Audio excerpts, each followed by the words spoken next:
출애굽기 1장 1절에서 22절 말씀. 야곱과 함께 각각 자기 가족을 데리고 애굽에 이른 이스라엘 아들들의 이름은 이러하니 르우벤과 시므온과 레위와 유다와 이사갈과 스불론과 베냐민과 단과 납달리와 갓과 아셀이요. 야곱의 허리에서 나온 사람이 모두 70이요 요셉은 애굽에 있었더라. 요셉과 그의 모든 형제와 그 시대의 사람은 다 죽었고 이스라엘 자손은 생육하고 불어나 번성하여 매우 강하여 온 땅에 가득하게 되었더라. 요셉을 알지 못하는 새 왕이 일어나 애굽을 다스리더니 그가 그 백성에게 이르되 이 백성 이스라엘 자손이 우리보다 많고 강하도다. 자, 우리가 그들에게 대하여 지혜롭게 하자. 두렵건대 그들이 더 많게 되면 전쟁이 일어날 때 우리 대적과 합하여 우리와 싸우고 이 땅에서 나갈까 하노라 하고 감독들을 그들 위에 세우고 그들에게 무거운 짐을 지워 괴롭게 하여 그들에게 바로를 위하여 국고성 비돔과 람셋을 건축하게 하니라. 그러나 학대를 받을수록 더욱 번성하여 퍼져나가니 애굽 사람이 이스라엘 자손으로 말미암아 근심하여 이스라엘 자손에게 일을 엄하게 시켜 어려운 노동으로 그들의 생활을 괴롭게 하니 곧 흙 이기기와 벽돌 굽기와 농사의 여러 가지 일이라. 그 시키는 일이 모두 엄하였더라. 애굽 왕이 히브리 산파 시브라라 하는 사람과 부하라 하는 사람에게 말하여 이르되 너희는 히브리 여인을 위하여 해산을 도울 때 그 자리를 살펴서 아들이거든 그를 죽이고 딸이거든 살려두라. 그러나 산파들이 하나님을 두려워하여 애굽 왕의 명령을 어기고 남자 아기들을 살린지라. 애굽 왕이 산파를 불러 그들에게 이르되 너희가 어찌하여 이같이 남자 아기들을 살렸느냐? 산파가 바로에게 대답하되 히브리 여인은 애굽 여인과 같지 아니하고 건장하여 산파가 그들에게 이르기 전에 해산하였더이다 하매 하나님이 그 산파들에게 은혜를 베푸시니 그 백성은 번성하고 매우 강해지니라.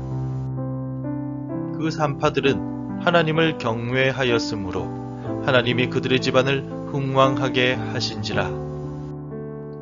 그러므로 바로가 그의 모든 백성에게 명령하여 이르되 아들이 태어나거든 너희는 그를 나일강에 던지고 딸이거든 살려두라 하였더라.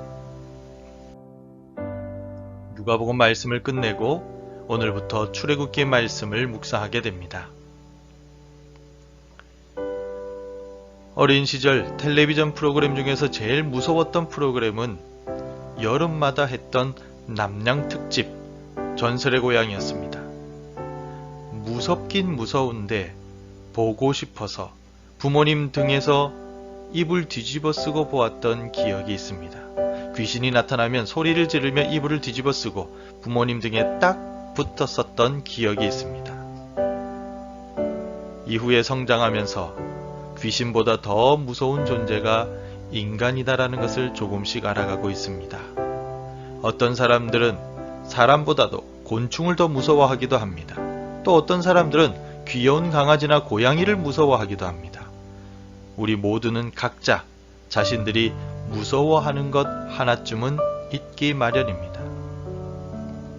우리 각자가 무서워하는 다른 여러 가지 것들이 있지만 오늘 본문은 우리네 인생 전체가 항상 경외해야만 하는 존재가 누구인가에 대해 우리에게 가르쳐주고 있습니다. 70여 명의 야곱의 가족들이 애굽 땅으로 이주한 지 약 400여 년이 지난 본문의 말씀에서는 야곱의 한 집안이 하나님의 은혜 속에서 생육하고 번성하여 거대한 민족을 이루었음을 보여주고 있습니다. 7절에서 이스라엘 자손은 생육하고 불어나 번성하고 매우 강하여 온 땅에 가득하게 되었더라라고 기록합니다. 야곱의 가족이 이스라엘 자손으로 번성하게 되는 데는 하나님의 은혜와 돌보심이 있었습니다. 아브라함에게 약속하셨던 하나님께서는 애굽 땅에서 이스라엘 자손들이 애굽이 두려워할 정도로 크고 강대한 민족이 되도록 축복하셨습니다. 이들이 이처럼 큰 민족을 이룰 수 있었던 것은 이스라엘 백성이 번식력이 강해서가 아니라 절대적으로 하나님의 손길이 함께 하시는 민족이었기 때문입니다. 이와 같이 하나님의 은혜 가운데 번성하는 이스라엘 민족을 보고서 애굽은 이스라엘의 하나님을 경외하기보다는 오히려 사람의 손으로 하나님의 축복을 막아서려는 모습을 보여주고 있습니다. 즉 하나님을 경외하지 않았다는 것입니다. 14절에서 어려운 노동으로 그들의 생활을 괴롭게 하니 곧 흙 이기기와 벽돌 굽기와 농사의 여러 가지 일이라 그 시키는 일이 모두 엄하였더라 라고 기록하고 있습니다. 고된 노동을 통하여 하나님께서 돌보시고 축복하시는 이스라엘 민족의 숫자를 줄이고 약하게 만들려고 하였습니다. 이스라엘의 기세를 꺾어보려고 하였지만 이스라엘은 더욱 강해지고 더욱더 많아지게 됩니다. 심지어 이스라엘 사람이 자녀를 낳았을 때 아들이면 죽이라고까지 명령하였지만 애굽 사람들의 뜻대로 되지 않았습니다.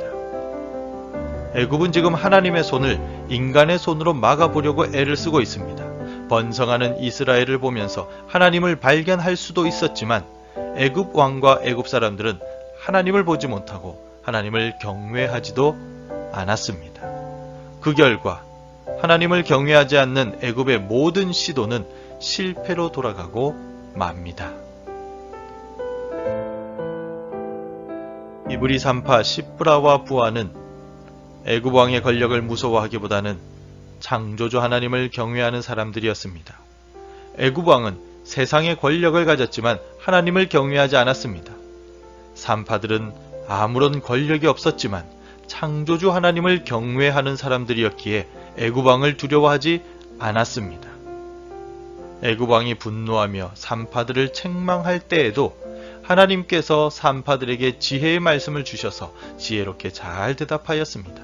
그 결과 애굽 왕을 두려워하지 않고 하나님을 경외한 산파들에게 하나님께서는 큰 은혜를 베풀어 주셨습니다. 21절에 그 산파들은 하나님을 경외하였으므로 하나님이 그들의 집안을 흥왕하게 하신지라.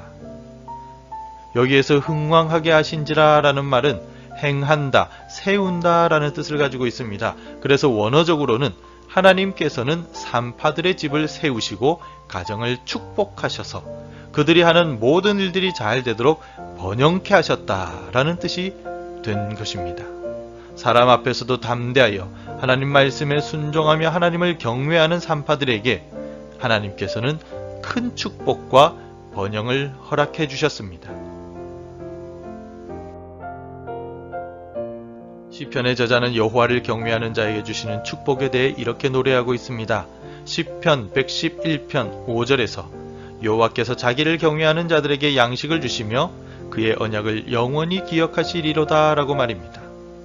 본문의 산파들과 같이 여호와를 경외하는 자들에게 양식을 주시고 약속을 기억하심으로써 가정과 하는 모든 일이 흥왕하도록 복을 주십니다. 이 세상에 많은 강한 존재들이 있고 우리가 두려워해야 할 존재들이 있지만 우리 성도들이 경외할 분은 오직 하나님밖에 없습니다. 하나님만을 경외하며 하나님만을 섬길 때 하나님께서 우리의 인생을 책임져 주시고 돌봐 주십니다. 오늘도 우리 하나님만을 경외하며 하나님을 붙잡고 살아감으로써 우리 가정이 흥왕케 되는 역사를 경험하는 우리 모두가 되길 바랍니다. 기도하겠습니다. 하나님을 경외하는 자에게 풍성한 축복을 주시는 하나님 아버지, 오늘 이 새벽에 하나님을 경외하며 섬기는 마음으로 나왔습니다. 하나님께 새벽에 영광을 올려드리는 주의 백성들을 살펴주시고 흥왕케 하셔서 부흥케 되는 역사를 주옵소서. 가정이 불일 듯 일어나는 축복을 허락하여 주옵소서. 오늘 하루도 우리를 돌보시는 하나님을 경외하며 살아가는 복된 날이 되게 도와 주옵소서. 예수님의 이름으로 기도드립니다. 아멘. 함께 기도해 주시기 바랍니다. 하나님의 손을 붙들고 담대하게 살아가게 하소서. 우리 교회가 하나님만을 경외하며 하나님을 기쁘시게 하는 교회 되게 하소서. 우리나라와 민족이 하나님을 경외하게 하소서. 오늘도 말씀과 기도 가운데 하루를 시작하시기를 바랍니다.